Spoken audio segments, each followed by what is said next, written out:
Good morning, everybody, and thank you for joining us on this beautiful Wednesday morning as we are studying this week a double header. Today's class has been sponsored anonymously for the Refuah Shlema of all of Am Yisrael. If anyone would like to sponsor a class, please email us info@ejsny.org. Behukotay, our parashat Behukotay. We're reading again this week two parashiyot. So we spoke a couple of days already about the first Parashat Behar. We spoke about the laws of Shemitah and other ideas. So please open up to the second Parashat that we're going to read this week. Again, the first Parashat that we're going to read in the shul is Behar. It's only 57 verses long. It's not long at all. The second Parashat is also very short, 78. So together we're not even at 140. So it's not going to take long, even though it's two Parashiyot. So no reason to avoid shul this week. No reason to get nervous this week. Beautiful parashas, beautiful lessons. Please open up to chapter 26 as we have a new parasha, Behukotay. And Behukotay means in my commandments. Chok. Okay? And the pasuk says, if you go in my commandments and you keep my mitzvot and you perform them. And Rashi explains each one is referring to a different level of learning Torah or Torah observance. But the pasuk is very loud and clear and very beautiful. If you follow my Torah, you ready? Listen, just open the pasuk, read it. It's chapter 26, verse 3. If you follow my Torah, I'll give you rain at the right time. You'll have a lot of produce. You'll have a lot of money. And you'll have enough to eat, satiated. You'll sit securely in your land, no enemies. Venatati shalom ba'aretz. That's very important. Because if you have money, but you don't have shalom with your wife, what's it worth? If you have money, but you don't have shalom with your kids, what's the money worth? If we have money, but we don't have shalom with ourselves, the biggest beracha is shalom. And so if you don't have shalom, you know what it's like? It's like having a cup with a hole. Pour all the beracha, what's going to happen? All the blessings, what's going to happen? They're going to fall right through the hole. Shalom is the scotch tape that blocks the cup and it allows us to enjoy the blessings of life. And so God promises, I'm going to give you shalom. And today I would like to discuss the following phrase. It's in chapter 26, verse 6. Right here. I'm going to give you all these blessings. Vehishbati hayara'a min haaretz. And the wild beasts will withdraw from the land. What does that mean? The wild beasts will withdraw from the land. I think it's very simple. Personally, if I read this pasuk, it would take me 1.5 seconds to understand what it's saying, and I move on to the next pasuk. Today, God willing, we're going to spend some time on these words. I will cause the animals in the land to go away. Actually, and this is our class today on these words, so please open them up. And there's a mahloket in the Gemara between two rabbis, Rabbi Yehuda, Rabbi Shimon. They were actually contemporaries. They were the students of Rabbi Akiva. Rabbi Yehuda, we know. Rabbi Shimon, of course, we know. Rabbi Shimon Bar Yochai, right? So these two rabbis had an argument on what does it mean that the animals will go away. Well, Rabbi Yehuda understands it in a very straightforward sense. Animals must go away. There could be no more animals. The animals will be evaporated from Israel. Okay? God's going to cause no more animals in the land of Israel. Okay? They're going to stay out. Like in New York City. When was the last time you saw a lion in the streets of New York City? Okay? Not recently. Okay? Unless you go to the zoo. But in the streets, no lions. God says, I'm going to cause no wild animals to be amongst you in the land of Israel. Okay? Beautiful. That's nice. That's nice. Rabbi Shimon says, no. There's going to be lions. There's going to be bears. There's going to be leopards and everything all around, walking around. But they're going to become tame. They're going to be calm animals. And it doesn't mean that I'm going to destroy them literally completely from the land. It means I'm going to destroy the concept of wild animals. There will still be animals, but they won't be wild anymore. Their nature will be calm. So we understand the machloket? Do we understand the difference of opinion? Very important to understand this. The whole class is based on this. One more time. Rabbi Yehuda holds no more animals literally. Rabbi Shimon holds they'll be there, they'll just be good-natured. And he brings a pasuk, by the way. He brings a pasuk to prove his opinion. The pasuk says, Vegar ze'ev im keves. The pasuk says that at the end of time, the wolf and lamb will dwell together. Anyone ever ate at wolf and lamb? Now that restaurant, the title, is actually taken from the Navi. Ze'ev im keves. Wolf and lamb will dwell together. Usually, if there's a wolf and there's a lamb, it's his dinner. Right? They don't usually dwell together. He dwells in his stomach together. But God promises that day will come. There will be no more fighting between even the wolf and lamb. Very nice.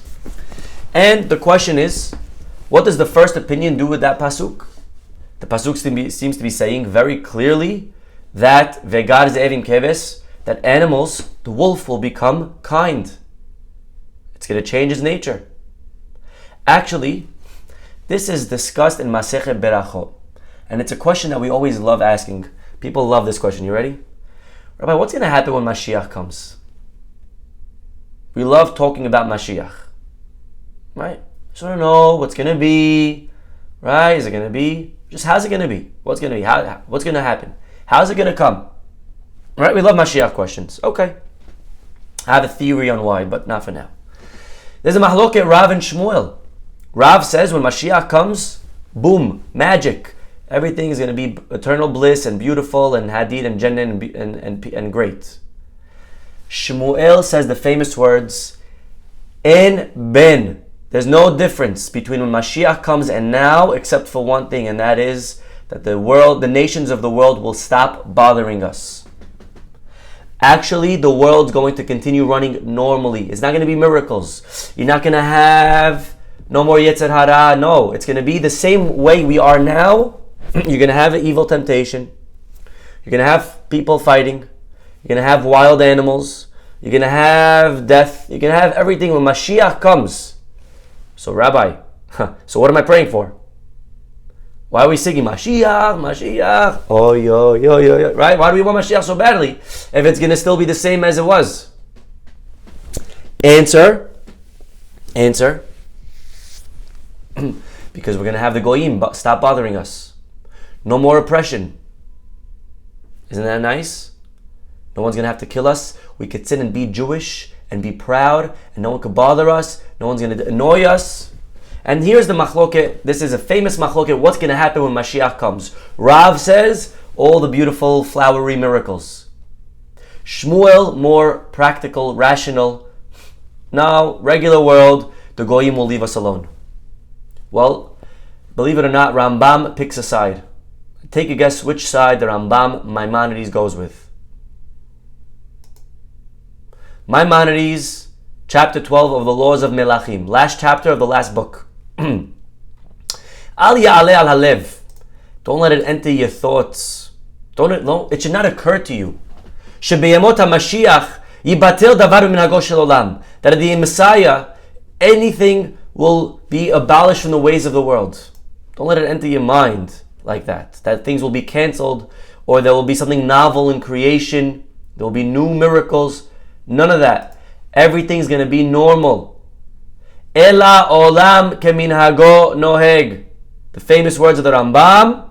The world will continue in its customary ways. You're still going to have traffic. Sorry to tell you. You're still going to have parking meters and the maids coming around giving you a ticket. You're still going to have everything normal in the world. So what's going to change? Ela, right? It's going to be normal, but you're going to have peace from the nations. Fine. So the Rambam asks on himself, what do I do with the pasuk in Isaiah? Vegar ze'ev im kebes, venamer im gedi yirbatz. The pasuk says the wolf will live with the sheep, the leopard shall lie down with the kid.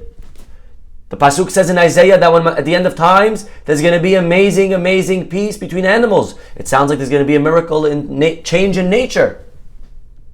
It says Maimonides, mashal vechida.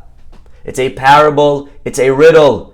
And that means, and I'm reading the English now, the substance of the matter is that Israel will dwell in safety with the wicked of the world, who are compared to wolves and tigers.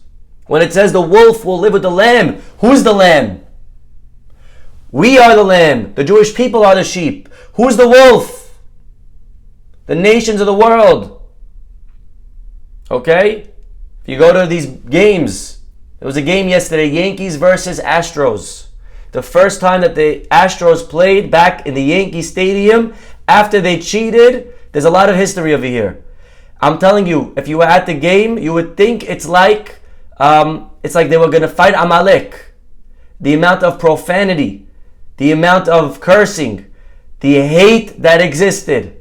You saw, it was frightening what was going on at that game. Because they cheated 2 years ago. They played last year, but there were no fans allowed. So this was the first game. Okay, I didn't know this before. Okay, and I promised my kids a Yankee game for the last 2 months. They go to shul X amount of times. I went to yesterday's game. Oh boy, was I in for a treat. I had no idea. I couldn't believe it.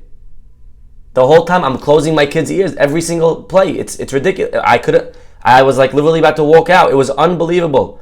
Thank God I kept drowning out all of the chants every time.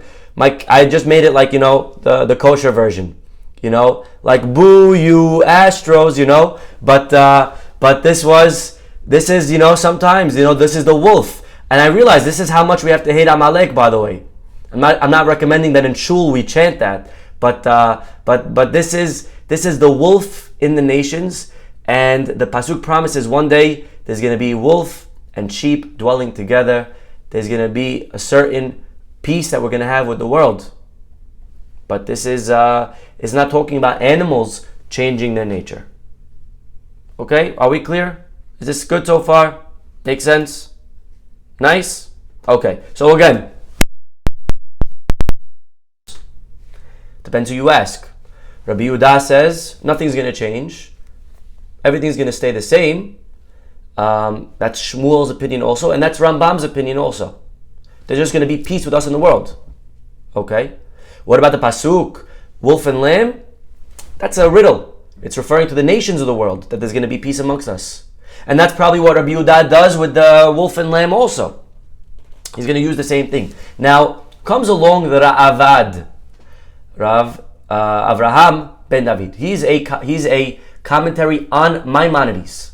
And if you know Ra'avad, he goes out very strong against Maimonides. He's very clear and blunt sometimes on Rambam. And you read his commentary and he says, who told this guy? Who is he? Where is he from? Like, you're talking about Rambam. But again, we can't talk like that about Rambam. But he was, very passionate about his opinions. And the Ra'avad over here asks a question on Maimonides. V'halo katuv b'Torah v'hishbati hayar min haaretz. End of quote. End of question. Period. He leaves it at that. He says, Rambam, what are you talking about? That nothing's going to change at the end of time. The pasuk says, you want to say that the Nevi'im is a mashal, that's one thing. But I have a pasuk in the Torah. The Torah says there will be no more bad animals. So even the Torah is saying that the animals are going to change their nature. Now I ask you, audience, what do you think Maimonides is going to answer to that question? The pasuk in our parasha that Ra'avad is quoting against Rambam, that seems to suggest that the animals will not be around anymore, which he's interpreting to mean they will have a good nature. What do you think Rambam is going to answer? Rambam's going to answer very simple. What do you mean? That's talking about there will be they're not going to be in the land, like Rabbi Yehuda said. They're gonna be moved out, but they're still going to be very vicious. They're still going to be animals. They're still going to be very cruel. They're still going to attack each other. And that's what Rambam will answer. So what comes out of Machloket, Maimonides and Ra'avad, actually dates back to Machloket Tanaim, hundreds of years before them. Again, one opinion holds that animals will stay cruel, just that there won't be any of them in Israel. That's Rambam, Rabbi Yehuda. And the other one says, no, there's going to be miracles, they're going to change their nature, and they're going to be living together in peace and harmony. Nachmanides actually sides with the more miraculous side. He sides with the opinion of Rabbi Shimon that the animal will change its essence. Not that they're just going to be removed from the land, but they're going to change its essence. Okay? And he says, to prove his side, are you ready for this? This is beautiful. This is actually not a new thing. You think it's a miracle if animals change their nature? It's not a miracle. It existed before. You know where? Anyone know where? Says Nachmanides, in the beginning of time. I don't know if you knew this. The original animals of time were supposed to be calm, peaceful, vegan. It was never meant to be that a lion should be a carnivore. And he says, look at this pasuk. God commands, Bereshit, first chapter of the creation of the world, verse 30. Ulchol hayat haaretz, and to every animal. Ulchol of hashamayim, and every bird, and every crawling creature. Kol yerek esev leochla. They will have vegetation to eat. Actually, says Nachmanides, the nature of the animal kingdom was to be herbivores, to be calm, to not kill. That's how it was always intended to be from the beginning of time. It's the first chapter in the book. What happened that today there are lions and animals that kill? Anyone know what happened? Man messed up. No, not even until Noah. Man messed up. Adam Harishon ate from the tree, and then God said, oh, you got to be careful now. And what happens after Adam sins? Cain kills Hevel, and animals start killing each other. When man sinned, he brought down you know what he did? He triggered.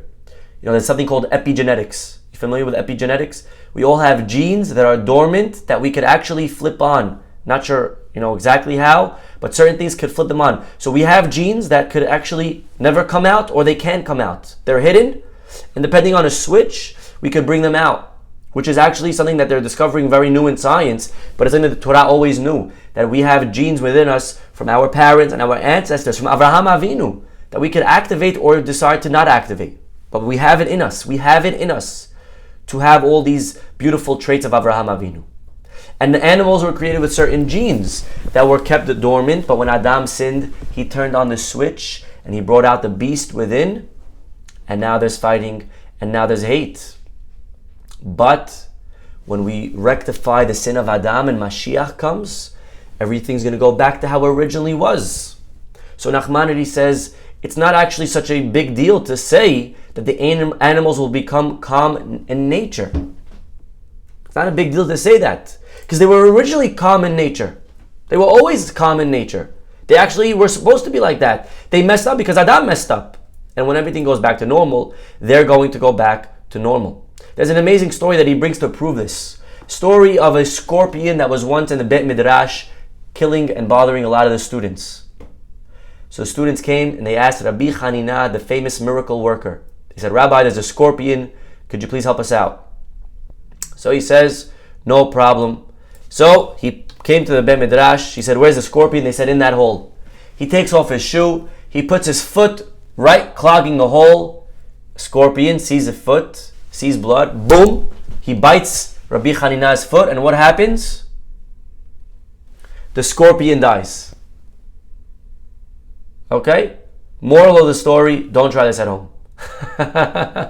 Do not try this at home, please. Nobody, oh, Rabbi Miz, he put his foot, I could try that too. No, do not try this at home. Okay? We don't have insurance on this in the synagogue, please. But he does it. He puts his foot. Rabbi Hanina was on the level.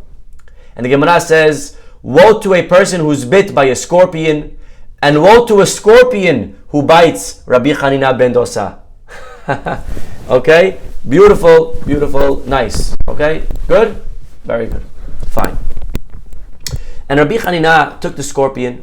He took him to the Beit Midrash. He said, look, you see? Scorpion doesn't kill. What kills? The sin. It's not the scorpion that kills, it's the sin that kills. Says Nachmanides, Ramban. You see from here that at the end of time, when we get to a time that there is no sin, scorpions won't kill. Animals won't bother us. Okay? Very, very interesting. And again, the point is that this goes back to a big machloket between Maimonides and Nachmanides. What will happen when Mashiach comes? What will happen at the end of time? What are the promises in our parasha? When our parasha promises animals will cease to exist, Rabbi Yehuda takes the rational approach. They're going to leave. Rabbi Shimon takes the more miraculous approach that they will change their nature. Okay? Beautiful. But what comes out is actually something very fascinating. Rabbi Bernstein says something beautiful. You ready for this? I want you to appreciate what I'm about to say because it's so fantastic. You know, sometimes we find something called, I want you to know this word in Hebrew, okay? Leshitatam. Okay, what does that mean? It means that each opinion actually has a philosophy that he's going according to in somewhere else. Meaning, sometimes you see a machloket here between two rabbis, but that machloket's only because they each hold something that forces them to hold that in this situation. And their machloket, we find it somewhere else, and we'll find the same exact machloket in a different halacha, but the same root and source of the machloket. Does that make sense? So if I hold people are good, and you hold people are bad, so we'll argue over here when it comes to animals. We'll also happen to argue over there when it comes to tshuva. We'll also argue over there right? The same argument can manifest in different places. Says Rabbi Bernstein, very interesting. There's a pasuk when it comes to chametz. We know that we cannot have chametz in our homes on Pesach. Anyone know the word in Hebrew that the Torah uses to get rid of chametz? Anyone know the word? This is amazing stuff, by the way. The word is tashbitu. Ach bayom harishon tashbitu seor mibatechem. On the first day, make sure that you have gotten rid of chametz from your homes. Well, what does that mean, get rid of? Rabbi Yehuda says, get rid of means you have to literally get rid of it. It has to be destroyed. You have to destroy it and eradicate it completely. So, how do you destroy something from this world? If I put it in a box, is it destroyed? No. If I crumble it up, is it destroyed? No. If I put it underwater, is it destroyed? No. How to destroy it? You got to burn it. Okay? And that's Rabbi Yehuda's opinion, that the way we do bi'ur chametz, the way we get rid of chametz is by burning. Okay. Rabbi Shimon says no. You don't have to actually eradicate it completely. You could just change its essence. So if there's bread, you could just crumble it up till it's not really visible and edible. If it's bread that you could eat, you just put it in the water. Throw it out to the water. Who could get it? So it's still bread. It's still here. You're just changing its essence. It says Rabbi Bernstein. So if we look closely, this machloket between Rabbi Yehuda and Rabbi Shimon echoes their machloket of the same word of our parasha when it comes to the animals. Vehishbati tashbitu. Get rid of chametz. And God says, I will get rid of the bad animals if you follow my Torah. That same word. Tashbitu vehishbati. What does that mean? Well, according to Rabbi Yehuda, it means you got to completely get rid of the chametz. And the same with the animals. You got to get completely rid of the animal from the land. It can't be here. But Rabbi Shimon says, no. The chametz could be here. You just have to change it around, neutralize it. Same with the animals, says Rabbi Shimon. The animals will be here, but they will be neutralized. They will become calm. They will become more compassionate. They will be inactive. The animal's here, but it's inactive. The chametz is here, but it's inactive. That's Rabbi Shimon. Rabbi Yehuda says, no. When it says get rid, it means get rid. It's got to be away. The chametz has got to go away and burn it. And the animals have to be completely out of the land. It's not enough that the animal is here, but it's just inactive. And its nature now is better. Doesn't help. So look how beautiful we find the same exact argument that Rabbi Yehuda and Rabbi Shimon have when it comes to the animals. The same word they hold when it comes to chametz. Will it be here just neutralized, or will it not be here at all? And by the way, this is another machloket, and again, I'm going a little bit deep over here, okay? But just we find a similar idea, machloket between Rabbi Yehuda and Rabbi Shimon.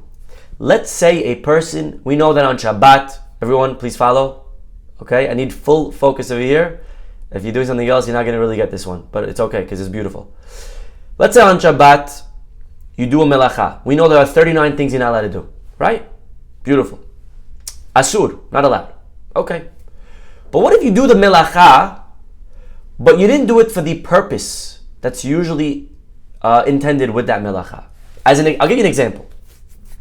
Why do people dig holes? Why did they dig holes in the Beit HaMikdash? They dug a hole because you needed to put something in it and then recover it. Right? So the essence of digging a hole is because you want the hole. What if you dig a hole, but not because you want the hole, but because you want the dirt? That's called doing a melacha. You did something that's not allowed, but you didn't do it for the really not allowed reason. You did it for a separate reason. Okay? Again, without getting into the details, it's very complicated. We need like a whole hour class just on this concept. Okay? Hashtag, Rabbi, when are we starting halachot Shabbat classes? But either way, person has a melacha, he does something wrong, but he didn't really do it for the wrong reason, or for the wrong reason is not so visible. Rabbi Yehuda, he says, I don't care. You did a melacha. The melacha is right here. The hole is here. At the end of the day, there's a hole. What do I care why you made the hole? The hole is here. Asur. Rabbi Shimon says, it's not so bad. It's only asur on the Rabbanan level. On the Torah level, it's not asur. Why? Because at the end of the day, the melacha that you did, the prohibition that we did, the act was neutralized. The act is lacking in essence. And once it's lacking in essence, it's like the act is not here. Similar to the chametz. Once you neutralize it, it's like the chametz is not here. Similar to the animal. Once you make the animal inactive, it's like the animal's not here. Again, we find this theme running through every single machloket. So you learn Masechet Shabbat, and they're arguing on this item. And then you learn Masechet Pesachim, and they're arguing over there. And then you learn a pasuk, and they're arguing on that. And it seems like they're arguing on random things that are disconnected.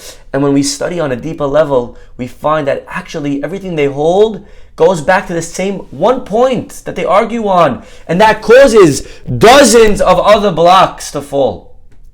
And one final, and we'll connect it again to Lag BaOmer. We said the story on Friday, but we'll just again say it quickly. The story in Masechet Shabbat, page 33. Remember the page? I told you the trick, right? Page Lag. Okay, page 33. Okay, so Gemara says the famous story of what led Rabbi Shimon Bar Yochai to have to run away and be stuck in a cave for 13 years. Remember the story? Anyone remember? They were sitting, the rabbis, Rabbi Yehuda, Rabbi Shimon. Oh, those are the two names. So you already see where I'm going with this. So let's see if you can get it. Rabbi Yehuda, Rabbi Shimon were sitting, and Rabbi Yehuda comments, look how cordial, look how polite and friendly the Romans are. Correct, Leah? Look how friendly the Romans are. They give us bridges. They give us marketplaces. They give us bathhouses. They're very good people. And Rabbi Shimon says, I'm sorry, but look at why they did it. Bathhouses for themselves. The bridges to charge a toll, right? They didn't do it for us, they did it for them. And eventually, because Rabbi Shimon spoke negatively about the Roman government, he had to run away. And because he was wanted, right? They wanted to kill him.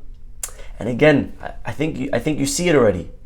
Rabbi Shimon holds, I don't care about what's here, I care about the essence of what's here. Look deeper into what's here. Look at the nature of what's here. There's a bridge, but why is there a bridge? There's a bathhouse, but why is there a bathhouse? There's chametz, but is it really? Look at the essence. The essence is not chametz. You can't eat that. It's in the water. No one's going to go there. There's an animal. It's a lion. But it's not really a lion anymore. It became already calm. It's now like a little puppy. So I don't care what it looks like, I care what it is. And Rabbi Yehuda, a little bit more, I don't want to say superficial, because I don't want to belittle Rabbi Yehuda's outlook in life, but it's more of just a physical, actual reality. There is a bridge. That's enough for me. And if there is an animal here in Israel, that's enough for me to say no good. Gotta get rid of the animals. It can't be here anymore. Get it out of Israel. Whereas Rabbi Shimon again says, no, you can have an animal as long as the essence of the animal is now better. And by the way, look how beautiful the ending of the story is. What happens when he comes out of the cave after 12 years? They're walking him and his son, Rabbi Elazar, and they see people that are sowing, people that are plowing, and Rabbi Shimon and his son, Rabbi Elazar, are livid. Are you wasting your time on farming? Are you crazy? There's Torah to be learned. There's mitzvot to do. And the Gemara, again, however you want to understand what this means. But I don't want to be the recipient of this in any way, literal or not literal. But Rabbi Shimon gazes at the guy, and the guy burns. The field burns. Everything burns. Okay, tashbitu, burn it up, But God's like, whoa, what are you doing? What are you doing? Take it easy. Takarisi, okay? Isn't that what I wanted? Which is interesting, by the way, because it's from the cave that he picked up this habit of burning people that are working. So you send them back to the cave, I don't know what it's going to accomplish. It's like putting a guy in jail. Sometimes they get worse in jail. They learn from other crooks in jail what they did wrong the first time, so that when they come out, they go back and they can succeed stealing in a better way. That's a separate. Which, by the way, compare the Torah's reaction to theft and Western society. Today they put someone in jail where he's with other crooks. In the Torah, they say, what do you do to someone that stole? You put him with a Jewish family. Let him live with them for 6 years. Till Shemitah. Let him see what it means to have values, to have purpose, to have simcha, to have a Shabbat table, to have kosher, to have peace, to have family purity, to have loyalty and fidelity, to have all of these values. Show him what it's like. Let him come out and be a better person from it. Either way, he goes back to the cave for another year, and this time he learned his lesson. And the Gemara says that they saw on Friday afternoon a man running with 2 hadassim. Remember? And they said to him, what do you have the hadassim for? He says, for Shabbat. Shabbat, we mitzvah to smell, because we're missing from the 100 blessings that we need every day. On Shabbat, the Amidah is shorter, so we're a little bit short from the 100 blessings. So we say it on Besamim, we say extra blessings. So I have the hadassim for Shabbat. He says, beautiful, great idea, but why do you have 2? And the man says, 1 for Zachor and 1 for Shamor. And when Rabbi Shimon heard this, he looked up and he smiled and he was satisfied. And what exactly changed when he saw that? Why did that guy appease him all of a sudden? Why did it now? Oh, wow. Because again, Rabbi Shimon was a person that looked at the essence of something. The chametz is here, but if it's not really chametz anymore because it's crumbs, it's fine. And an animal could be here, but if it's calm, it's fine. And the Roman, it's, you look at the essence of something. And so he saw a person working, which he wasn't a fan of. And by the way, it's a big mahloket in the Gemara. How much should a person go out of his way, to make parnasa? Rabbi Ishmael versus Rabbi Shimon. But either way, Rabbi Shimon is of the opinion that if you're gonna work and you're gonna plant and you're gonna sow, when are you gonna learn? When are you gonna learn? There's no time to learn. And he recommended to learn all day. Learn all day. What about parnasa? All right, Hashem will figure it out. But you learn all day. And the Gemara actually concludes that that's not the practice for the masses. Masses, we need to work, we need a job, we need to figure out next month's rent. Minimum people, they could live on that miraculous lifestyle. Okay, not for now. But either way, that was in general, his philosophy in life. Learn, learn, learn.